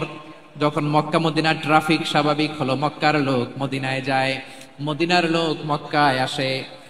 কুতাইলা কলিজার টুকরা সন্তান আসমারে দেখার জন্য কিছু উপহার নিয়ে বিশাল মরুপথ পাড়ি দিয়ে মক্কা থেকে মদিনায় যায়। সুবহানাল্লাহ বলেন। এখন মা আসছে মেয়ের সাথে দেখা করতে, মেয়ে তো আর দেখা দেয় না। মেয়ে ভাবছে আমার মা তো মুশরিকা, অপবিত্রা, তার সাথে কি দেখা দেয়া যাবে? বিশ্বনবীর দরবারে চলে গেলেন। সুবহানাল্লাহ বলেন। কি সৌভাগ্যবান ছিল তারা, মাসলা জানার দরকার হলেই নবীর দরবারে চলে যেত। ঘরে বউয়ের সাথে ঝগড়া হলে নবীর দরবারে চলে যেত। অনেক সাহাবী বলে আমার পেটে ক্ষুধা লাগলো আমি নবীর কাছে চলে যেতাম, কারণ নবীর চেহারার দিকে তাকালেই আমার পেটের ক্ষুধা মিটে যেত। সাইয়েদনা আসমা রাদিয়াল্লাহু তাআলা আনহা বিশ্বনবীর কাছে চলে গেলেন, যে বললেন ইয়া রাসূলুল্লাহ ইয়া হাবিবাল্লাহ ইন্না উম্মি কাদিমাতুন ইলাইয়া ওয়া হিয়া রাগিবা। আমার মা মক্কা থেকে অনেক দূর মরুর পথ পাড়ি দিয়ে উপহার সামগ্রী নিয়ে মদিনায় আমার সাথে দেখা করতে এসেছে গো নবী। আমার জানতে বড্ড ইচ্ছে হয় আমি আমার মুশরিকা মায়ের সাথে একটু দেখা করতে পারবো কিনা। আফা আসিলুহা, আগে যেমনি আমি আমার মায়ের সাথে ভালো আচরণ করতাম, যেমনি আমি আমার মায়ের সাথে সদাচরণ করতাম গো নবী, এখন আমি মুসলিমা মা মুশরিকা, এখনো কি আগের মতো সদাচরণ করতে পারবো নাকি? বিশ্বনবী বললেন নাম সিলিহা, হ্যাঁ রে আসমা, অবশ্যই অবশ্যই, আগে ঠিক যেমন তুমি তোমার মায়ের সাথে ভালো আচরণ করতে এখনো তেমনি আগের মতো ভালো আচরণ করবা। আওয়াজ করে পড়েন সুবহানাল্লাহ। কি ইসলাম আমরা পেয়েছি! কত ব্রড মাইন্ডেড আমাদের ইসলাম, কত ওপেন মাইন্ডেড ইসলাম, কত ওপেন আপ করতে পারে, চিন্তা করতে পারেন। বিষ্ণু বললেন হ্যাঁ অবশ্যই, নাম সুলিহা, আগে যেমনি ভালো আচরণ করছো আসমা এখন ওইরকমই করো, পারলে আরো বাড়াই করো। সুবহানাল্লাহ বলেন। তাহলে আমার যে হিন্দু ভাইয়েরা, হিন্দু বোনেরা ইমানের বদৌলতে দৌলতে আপনি ধন্য হয়েছেন, আপনার আম্মা আব্বা এখনো মুসলমান হয় নাই, তাদের জন্য দোয়া করেন, তাদের জন্য দোয়া করেন, আল্লাহ যেন তাদেরকেও ইমানের দৌলত দান করে। আমরা সবাই পড়ি আমিন, আরো জোরে পড়েন আমিন। এখন বলেন, ইসলাম কি ন্যারো মাইন্ডেড রিলিজিয়ান না ব্রড মাইন্ডেড? লালমনিরহাটের যুবক ভাইরা আওয়াজ করো, ইসলাম কি ন্যারো মাইন্ডেড না ব্রড মাইন্ডেড? কতটা ব্রড মাইন্ডেড দেখেন, বিশ্বনবী সাল্লাল্লাহু আলাইহি সাল্লাম অমুসলিমরা যদি নবীকে উপহার দিত, ওই উপহারও বিশ্বনবী গ্রহণ করতেন। সুবহানাল্লাহ পড়েন। আপনার অমুসলিম বন্ধু যদি উপহার দেয়, সেটাও আপনি নিতে পারবেন, যেটা নেওয়া যায়। কিন্তু আপনার বন্ধু যদি আপনার মদের বোতল দেয়, নিতে পারবেন? হ্যাঁ, মদের বোতল দিলে পারবেন। আপনার বন্ধু যদি আপনার পর্ক দেয়, পর্ক, শুকরের গোশত মিশ্রিত কোনো খাবার, ওটা নিতে পারবেন না। হালাল যে কোনো জিনিস নিতে পারবেন। বিশ্বনবী সাল্লাল্লাহু আলাইহি ওয়াসাল্লাম অমুসলিমদের দেয়া হাদিয়া গ্রহণ করতেন। কেমন নবী ছিলেন? আমার নবীরে চিনে নেন, আমার নবীর অ্যাটিটিউড জেনে নেন। বিশ্বনবী সাল্লাল্লাহু আলাইহি ওয়াসাল্লাম যখন কোনো জনপদে যেতেন, 3টা অপশন নিয়ে যেতেন। প্রিয় ভাইয়ের আওয়াজ করে বলতে হবে, কোন জনপদে গেলে আমার নবীর অপশন থাকতো কয়টা? আমার মতো 3 আঙ্গুল উঁচু করে দেখান আর বলুন, আমার নবী কোন জনপদে গেলে কয়টা অপশন নিয়ে যেতেন? 1 নাম্বার অপশন আসলিম তাসলাম। নতুন এলাকায় গেলে বলতেন আসলিম তাসলাম, ইসলাম ধর্ম গ্রহণ করো, শান্তিতে থাকবা, আমার ভাই হয়ে যাবে, আমরা ভাই ভাই। ইসলাম মানো, আমরা ভাই ভাই। অপশন নাম্বার কত? 1। যদি বলে না ইসলাম মানবো না, ওকে, অপশন নাম্বার 2, মুসলিম হওয়ার দরকার নাই, লা ইকরাহা ফিদ্দিন, ইসলামে কোনো বাড়াবাড়ি নাই। খ্রিস্টান আছো থাকো, বৌদ্ধ আছো থাকো, ইহুদি থাকতে চাও থাকো, কিন্তু আমরা যেহেতু রিজিওনাল সুপার পাওয়ার, আমাদের আন্ডারে থাকো, ট্যাক্স দিয়া থাকো, এটার বলে জিজিয়া। আলেম যারা আছেন বুঝবেন, এটার আরবিতে কি বলে? জিজিয়া। You pay us the tax, we will give you the security. তোমরা ট্যাক্স দিবা, আমরা সিকিউরিটি দিব, আমাদের আওতায় থাকবা, কেউ তোমাদেরকে আক্রমণ করতে পারবে না, আমরা নিরাপত্তা দিব। সুবহানাল্লাহ বলেন। এটা অপশন নাম্বার কত? আচ্ছা, বুঝে থাকলে বলেন, 1 নাম্বার অপশন কি ছিল? ইসলাম। ইসলাম মানো, শান্তিতে থাকবা, ভাই ভাই, আমরা ভাই ভাই। অপশন নাম্বার 2, ট্যাক্স দাও, আমরা নিরাপত্তা দিব, মুসলিম হওয়া লাগবে না। এখন 1 নাম্বারও মানে না, 2 নাম্বারও মানে না, মুসলিম হবো না, ভালো, খ্রিস্টান থাকো, ট্যাক্স দাও, আমরা সিকিউরিটি দিব না, এটাও মানি না। বিষ্ণু বলেন, তাহলে তলোয়ার আমাদের আর তোমাদের মাঝে ফয়সালা করবে। মুসলিমও হবে না, ট্যাক্স দিবা, নিরাপত্তা দিব, আমরা সুপার পাওয়ার, আমাদের আন্ডারে থাকবে, এটাও না। তাহলে তোমাদেরকে তো আমরা বিশ্বাস করতে পারি না, কখন না কখন বিশ্বাসঘাতকতা করো, কার সাথে মিলে হাত মিলাও, তলোয়ার আমাদের মাঝে ফয়সালা করবে। তখন তিনি জিহাদের সশস্ত্র সংগ্রামের ঘোষণা দিতেন। সুবহানাল্লাহ পড়েন। দেখেন, পশ্চিমারা জেহাদকে এইভাবে চিত্রায়িত করে না। ওরা জেহাদ বলতে বোঝায় তলোয়ার, হাত কাটো, গলা কাটো, না। জেহাদ সশস্ত্র সংগ্রাম 3 নম্বরে।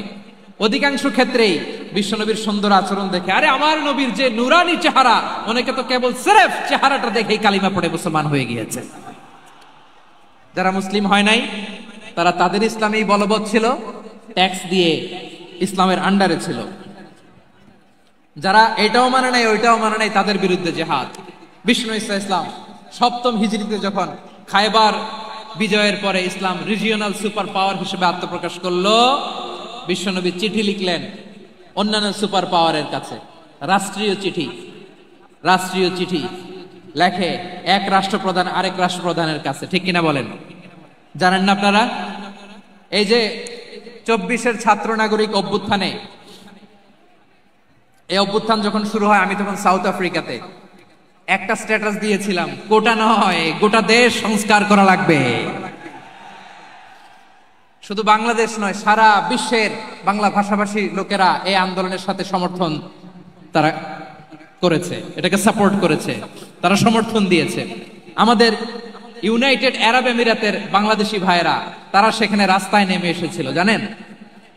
ওইখানে ডেমনস্ট্রেশন করা যায় না, সেখানকার সরকার তাদেরকে যাবজ্জীবন দিয়েছিল। তখন আমাদের এই যে প্রধান উপদেষ্টা ডক্টর মোহাম্মদ ইউনূস সরাসরি G2G বলে, এটা G2G, government to government, G2G, উনি চিঠি লিখলেন যে তাদেরকে, ইউর হাইনেস, হে সম্মানিত আমির, আপনি আমার এই চিঠির কারণে আমার সম্মানে এই 53 জন বাংলাদেশিকে মাফ করে দেন।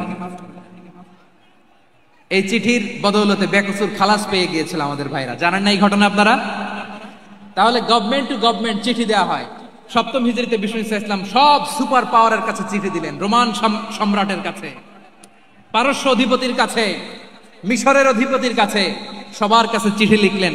চিঠির ভাষা ছিল এরকম, মিন মুহাম্মাদিন রাসূলিল্লাহ ইলা মুকাওকিস আযীমিল কিবত, মুহাম্মদ রাসূলুল্লাহর পক্ষ থেকে মিশরের বাদশার কাছে, আসলিম তাসলাম, ইসলাম মানো শান্তিতে থাকবা, সালামুন আলা মান ইত্তাবাআল হুদা, শান্তি তার জন্য যে হেদায়েতের অনুসরণ করে। সুবহানাল্লাহ পড়েন। তো এই চিঠি অনেকে ভালোভাবে রিসিভ করেছে।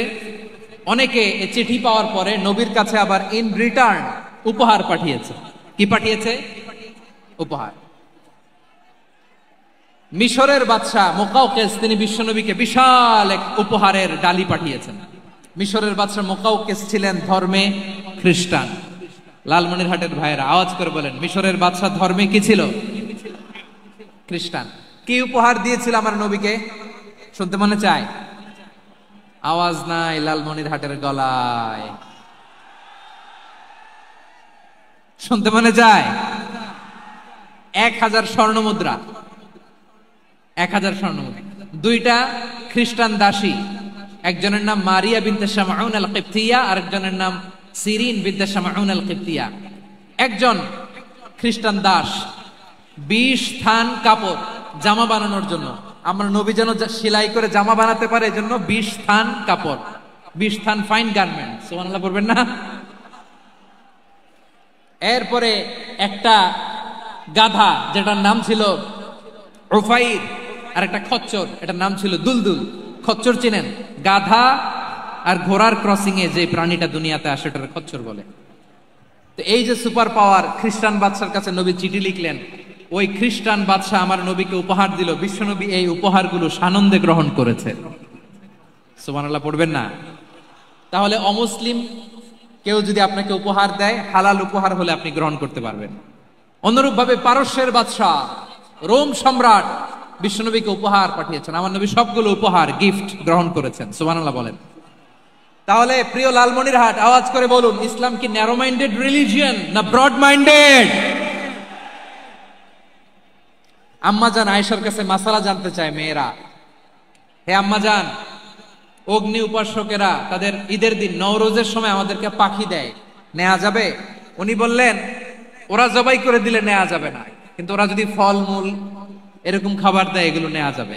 তার মানে অমুসলিমদের দেয়া উপহার এটা গ্রহণ করা যায়। সুবহানাল্লাহ বলেন। শুধু তাই নয়, বিষ্ণু ঈসা ইসলাম অমুসলিমদের সাথে আর্থিক লেনদেনও করেছেন, ফিনান্সিয়াল ডিলিং করেছেন। অমুসলিমদের সাথে প্রয়োজনে আপনি ফিনান্সিয়াল ডিলিং করতে পারবেন।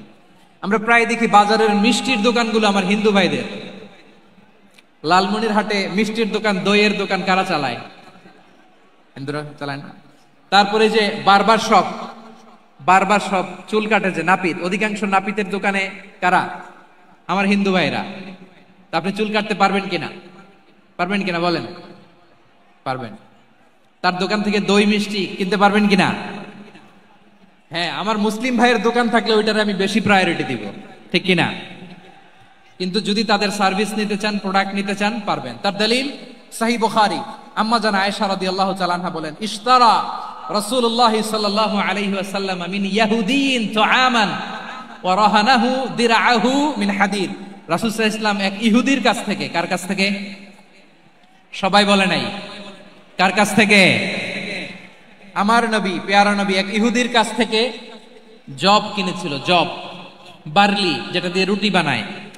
ওই জবের দাম দেওয়ার টাকা পয়সা নবীর কাছে ছিল না। ফলে নবী ওনার একটা পোশাককে মর্গেজ রেখেছিলেন, মর্গেজ, বন্ধক, যে এখন এটার দাম দিতে পারবো না, কয়েক কেজি বার্লি নিয়ে যাই আর বন্ধক হিসেবে আমার জামাটা রেখে গেলাম, যেদিন দাম দিব ওই দিন জামাটা ছুটাই নিয়ে যাব।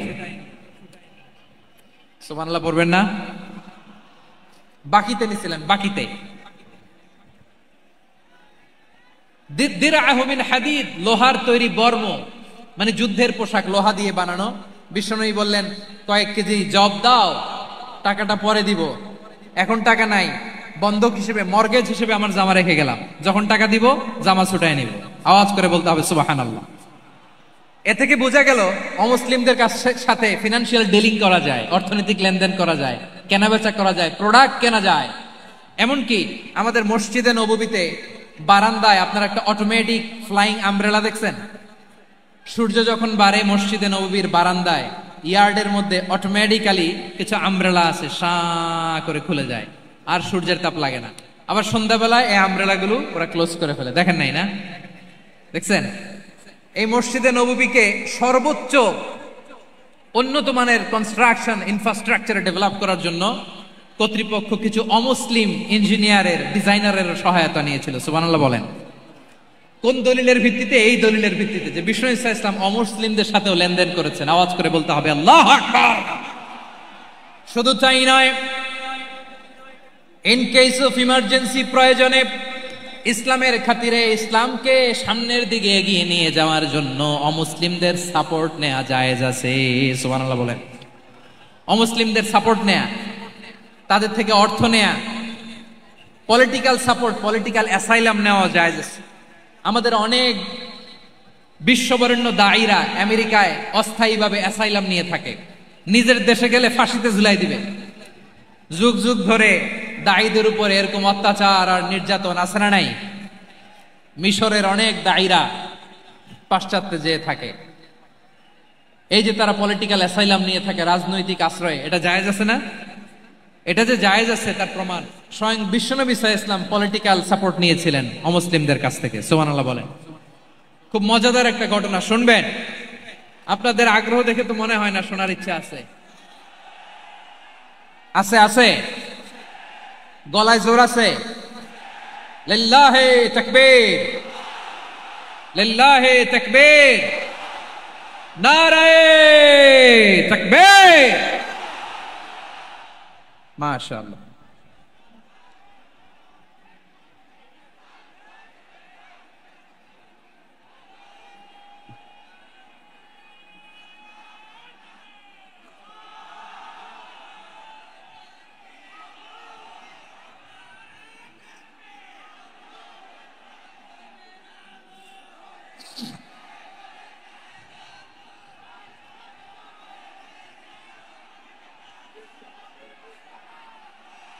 মাশাআল্লাহ মাশাআল্লাহ। থামুন থামুন আমার ভাইরা। বিশ্বনবীর বয়স তখন প্রায় 51 বছর। কত বছর? বিশ্বনবীর সবচেয়ে কাছের মানুষ খাদিজা রাদিয়াল্লাহু তাআলা আনহা ইন্তেকাল করেছেন। বিশ্বনবী বড্ড কষ্ট পেলেন, হৃদয়টা ভেঙে খান খান। যিনি ঘরের ভেতরে বিশ্বনবীকে সান্ত্বনা দিতেন, ভালোবাসা দিতেন, বাইরে গেলে কুরাইশরা বকাঝকা করে, অত্যাচার করে, কিন্তু আম্মাজান খাদিজা রাদিয়াল্লাহু তাআলা আনহা ঘরটারে এমন শান্তির নীড় বানায় রেখেছেন, এই ঘরের ভিতরে ঢুকলে বিশ্বনবীর কলিজাটা ঠান্ডা হয়ে যেত।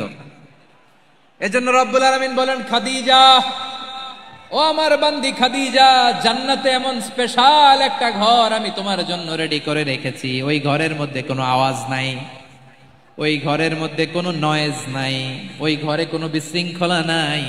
কারণ মক্কার জমিনে আমার নবী কুরাইশদের বিশৃঙ্খলা, নয়েজ আর ঝামেলাগুলোকে উপেক্ষা করে যখন তোমার ঘরের ভিতরে ঢুকতো, ঘরটারে তুমি শান্তির নীড়, ঠান্ডা, নীরব, নিস্তব্ধ, নিঝুম আর শান্তির নীড় বানিয়ে রেখেছ। এজন্য জান্নাতে স্পেশাল একটা শান্তির নীড় আমি তোমারে উপহার দেব। ওই প্রিয়তমা স্ত্রী খাদিজা ইন্তেকাল করলেন, বিশ্বনবীর হৃদয় ভেঙে খান খান। আবার ওনার চাচা আবু তালেব ইন্তেকাল করলেন, যিনি পলিটিক্যাল শেল্টার দিতেন নবীকে। কে দিতেন? আবু তালেবের ভয়ে, বিশ্বনবীর এই চাচার ভয়ে কোনো মুশরিক নবীর গায়ে হাত দেওয়ার সাহস পায় নাই।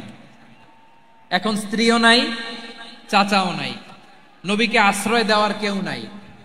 নবীর চারদিকে অন্ধকার। নবী এখন কই যাবেন? আমার পেয়ারা নবী নতুন স্টেশন খুঁজতেছেন, নতুন দাওয়াতি প্ল্যাটফর্ম খুঁজতেছেন। তিনি যায়েদ বিন হারেসা রাদিয়াল্লাহু তাআলা আনহুকে নিয়ে মক্কার পাশের একটা নেইবরিং সিটি তায়েফে চলে গেলেন। কোথায় চলে গেলেন? লালমনিরহাটের ভাইয়ের আওয়াজ করে বলেন, কোথায় গেলেন? তায়েফে চলে গেলেন দিনের দাওয়াত দেওয়ার জন্য। কি দেওয়ার জন্য? নাকি জমি কিনতে গেছিলেন? জমি কিনতে, দুনিয়ার যশ খ্যাতির জন্য, নিজের কোনো লাভের জন্য? তায়েফবাসীদেরকে জাহান্নামের আগুন থেকে বাঁচানোর জন্য। আওয়াজ করে বলতে হবে ঠিক কিনা? বিশ্বনবী বিশাল মরুপথ, পাহাড়ি পথ পাড়ি দিয়ে তায়েফের মরুজমিনে গেলেন কোরআনের দাওয়াত নিয়ে, ইমানের দাওয়াত নিয়ে। কিন্তু তায়েফের লোকেরা বিশ্বনবীর দাওয়াতকে শুধু প্রত্যাখ্যান করেই থামে নাই, তারা বিশ্বনবীর সাথে অত্যন্ত খারাপ আচরণ করেছে। বিশ্বনবীকে শারীরিকভাবে হেনস্থা করেছে, আমার নবীকে শারীরিকভাবে অত্যাচার করেছে, আমার পেয়ারা নবীর গায়ে পাথর মেরেছে, বিশ্বনবীর গা বেয়ে ঝরঝর করে রক্ত ঝরেছে, নবী জামিনের মধ্যে লুটিয়ে পড়েছেন, আবার মেরেছে, আবার নবী হাঁটতে শুরু করলেন, পেছন থেকে আবার মেরেছে, আবার নবী রক্তাক্ত হয়ে জামিনের মধ্যে লুটিয়ে পড়লেন, আবার মেরেছে। বিশ্বনবীর মতো এত সুশ্রী মানব, বিশ্বনবীর মতো এত শুভ্র মানব, বিশ্বনবীর মতো এমন চমৎকার দেহাবয়ব দিয়ে রব্বুল আলামিন কাউকে বানান নাই।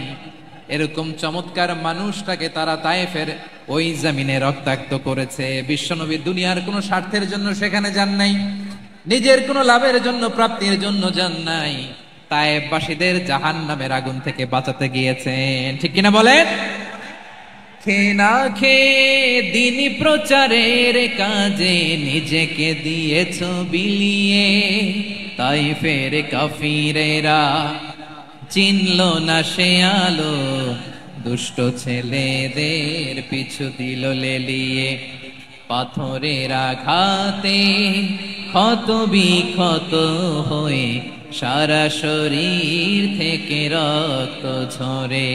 হে রাসূল তোমাকে ভুলি আমি কেমন করে, হে রাসূল তোমাকে ভুলি আমি কেমন করে। পারেন না আপনারা? ধরুন আমার সাথে। হাজার ব্যথা বেদনার পরে ফিরে আসনি তুমি আপন ঘরে, দিনের আলো তুমি ছড়িয়ে দিতে, চলে গেলে মদিনায় মক্কা ছেড়ে। হে রাসূল তোমাকে ভুলি আমি কেমন করে, হে রাসূল তোমাকে ভুলি আমি কেমন করে। ঠিক কিনা বলেন? প্রিয় ভাইরা, তায়েফের ছেলেরা নবীকে রক্তাক্ত করলো। আমার নবী কই যাবে? কই যাবে? মক্কায় জায়গা নাই, তায়েফে জায়গা নাই। তায়েফ থেকে ভারাক্রান্ত মন নিয়ে আমার নবী মক্কায় ফিরে আসলেন। বিশ্ব নবী মক্কায় ঢুকতে পারেন না। মক্কার মরুভূমির দিকে তাকিয়ে, উপত্যকার দিকে তাকিয়ে বিশ্বনবী ধা ধা করে কাঁদেন, ঝরঝর করে নবীর চেহারা মোবারক থেকে চোখের পানিগুলো বেয়ে বেয়ে পড়ে। আমার জন্মস্থান, আমার শৈশব, কৈশোর, যৌবন কেটেছে এই মক্কায়, আমার এলাকায় আমি ঢুকতে পারি না। বিশ্বনবী মক্কার অনতি দূরে দাঁড়িয়ে জায়েদকে পাঠালেন, জায়েদ যাও দেখো কেউ আমাকে সাপোর্ট করার মতো আছে কিনা, যাও অমুকের কাছে যাও। সাইয়েদনা জায়েদ গেলেন, তারাও প্রত্যাখ্যান করে ফিরিয়ে দেয়। বিশ্বনবী বললেন যাও অমুক লোকের কাছে যাও, তিনিও প্রত্যাখ্যান করে ফিরিয়ে দিলেন। কেউ বিশ্বনবীকে আশ্রয় দিতে রাজি হয় না।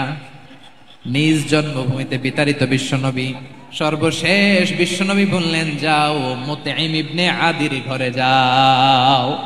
মুতঈম ইবনে আদি মুশরিক, তার কাছে যাও। গেলেন, মুতঈম ইবনে আদি রাজি হয়ে গেল। সুবহানাল্লাহ পড়েন।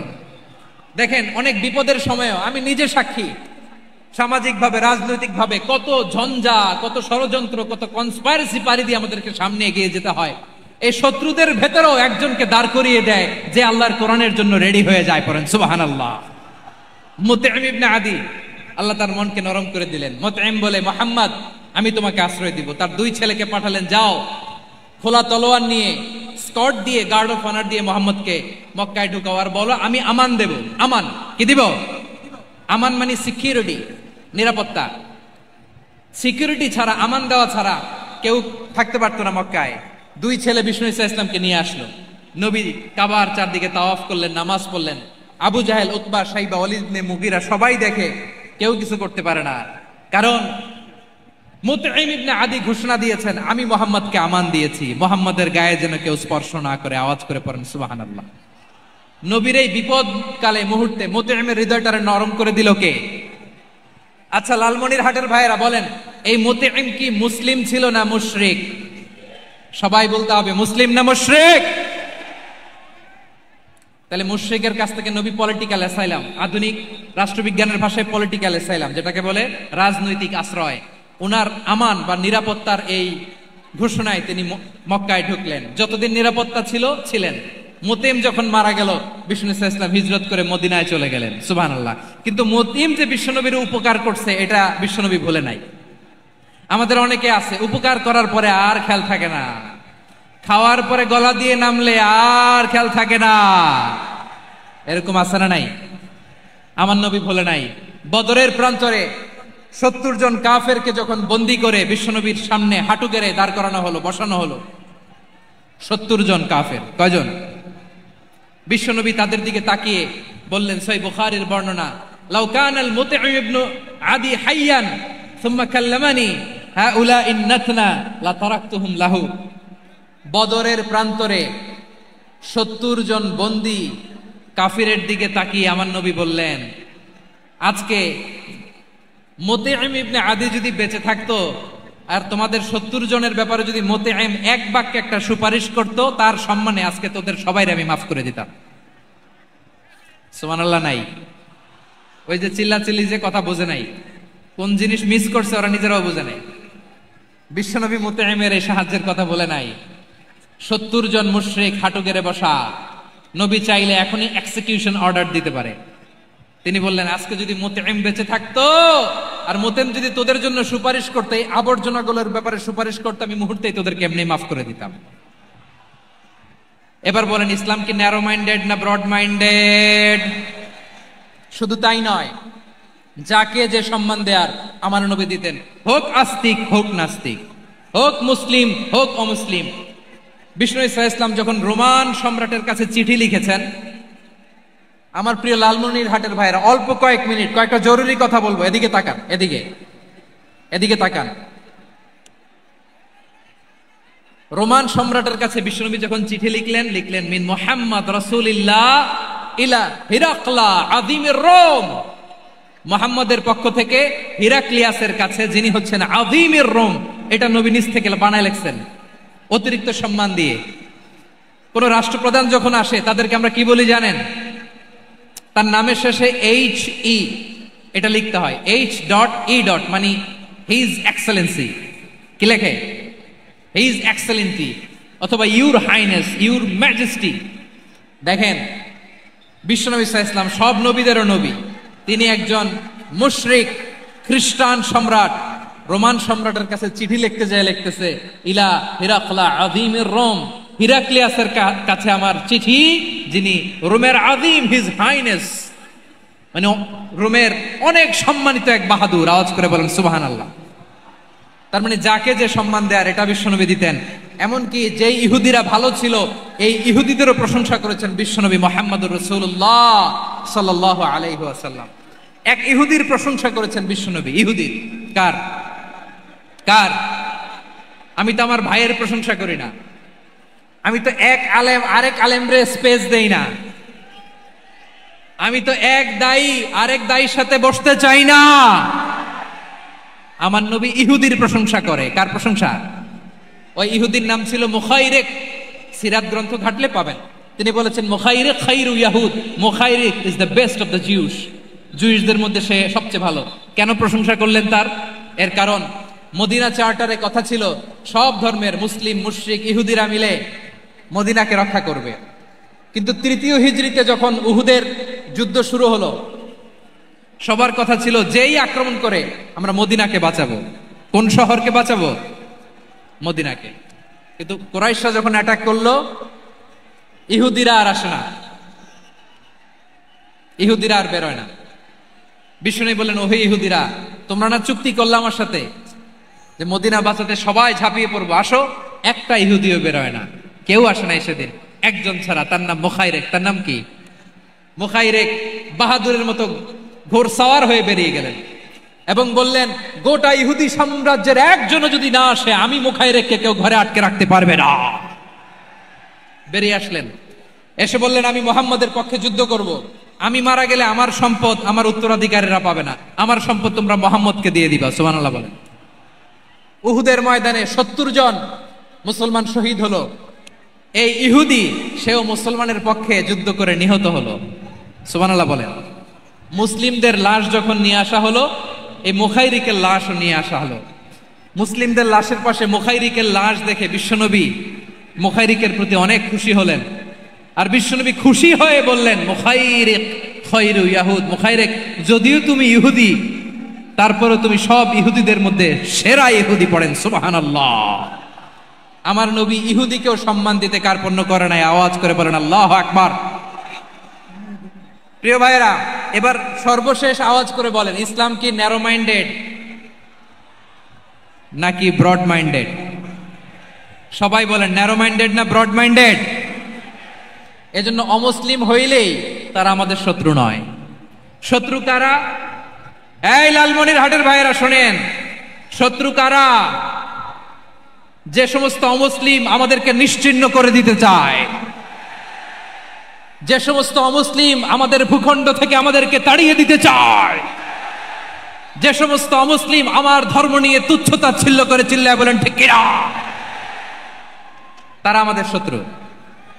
সাধারণ অমুসলিমরা আমার শত্রু নয়।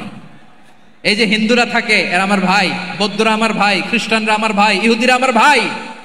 তারা দিনই ভাই নয়, তারা মায়ের পেটের ভাই নয়, তারা মানবিক দিক থেকে ভাই। ও মানুষ, আমিও মানুষ। ইসলাম মানুষকে সম্মান করে, চিল্লায় বলো ঠিক কিনা। যারা আমাদের অস্তিত্বকে নিশ্চিহ্ন করতে চায়, যারা আমাদের ভূখণ্ডকে দখল করতে চায়, যারা আমাদেরকে নিয়ে মকারি করে, ফান করে, টিটকারি করে, আমার ধর্ম নিয়ে খেলা করে, তাচ্ছিল্য করে, ওদের বিরুদ্ধে আমাদের জিহাদ। সাধারণ মুসলিম আমাদের শত্রু নয়। আপনি জানেন নিউ ইয়র্কে, আমি তো নিউ ইয়র্কে ছিলাম অনেকদিন, ওখানে ফিলিস্তিনিদের পক্ষে যখন আমরা মিছিল করেছি, অনেক ইহুদি আমাদের সাথে মিছিলে দাঁড়িয়েছে। কারণ ওরাও জানে এই ভূখণ্ড ফিলিস্তিনিদের ভূখণ্ড। আওয়াজ করে বলো লালমনিরহাট ঠিক কিনা।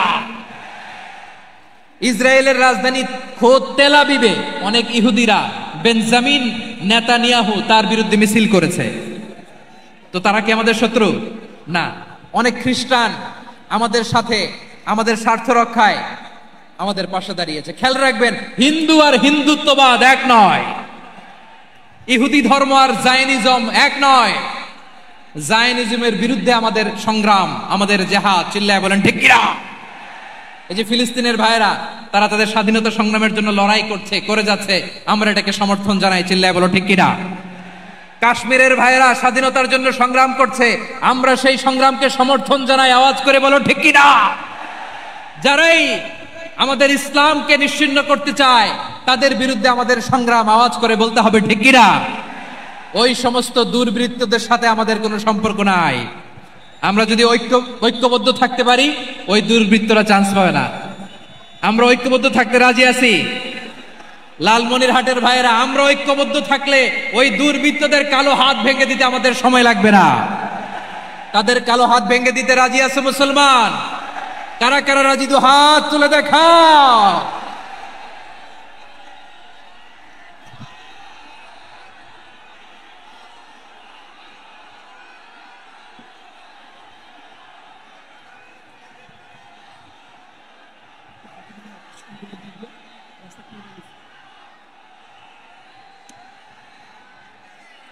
আমার প্রাণ প্রিয় লালমনিরহাটের ভাইয়েরা, শত্রু কাফের আর অশত্রু কাফেরের মধ্যে পার্থক্য আছে না নাই? আবু তালেবও মুশরিক, আবু জাহেলও মুশরিক, কিন্তু দুই মুশরিকে পার্থক্য আছে না নাই? আবু তালেব নবীর চাচা, মুশরিক, মারা গিয়েছে মুশরিক অবস্থায়, কিন্তু আজীবন আমার নবীকে আগলে রেখেছে, আমার নবীকে সাপোর্ট করেছে, ভালোবেসেছে। আবু জাহেলও মুশরিক, মারা গিয়েছেও মুশরিক হিসেবে, আজীবন আমার নবীর বিরুদ্ধাচারণ করেছে। আবু জাহেলের শক্তি, সামর্থ্য, স্ট্র্যাটেজি, প্ল্যান সব আমার নবীর বিরুদ্ধে ছিল। আবু জাহেলের কারণে একটা দিন শান্তিতে আমার নবী মক্কায় ঘুমাতে পারে নাই, চিল্লায় বলেন ঠিক কিনা। এজন্য রব্বুল আলামিন বলেন, লা ইয়ানহাকুমুল্লাহু আনিল্লাযীনা লাম ইউকাতিলুকুম ফিদ-দীনি ওয়া লাম ইখরিজুকুম মিন দিয়ারিকুম আন তাবাররুহুম وتقسطوا إليهم إن الله يحب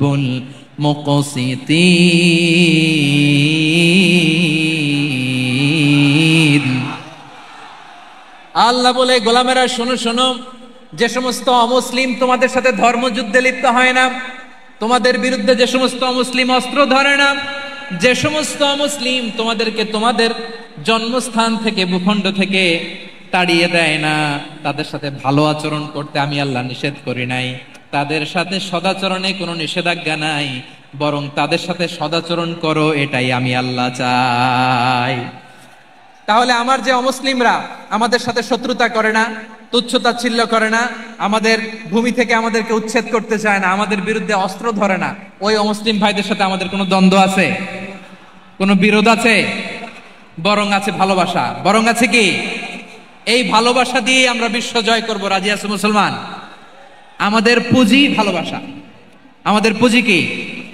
এবার আওয়াজ করে বলেন আমার এই পুরো আলোচনা থেকে, the religious coexistence, peaceful coexistence, শান্তিপূর্ণ সহাবস্থান, কমিউনাল হারমোনি, এই সাম্প্রদায়িক সম্প্রীতি, এই আলোচনা থেকে কি বুঝলেন? ইসলাম কি ন্যারো মাইন্ডেড না ব্রড মাইন্ডেড? এই ব্রড মাইন্ডেড হৃদয় নিয়ে, ভালোবাসা দিয়ে আমরা বিশ্ব জয় করতে চাই। রাজি আছেন? আল্লাহ কবুল করুক। আমরা সবাই পড়ি আমিন।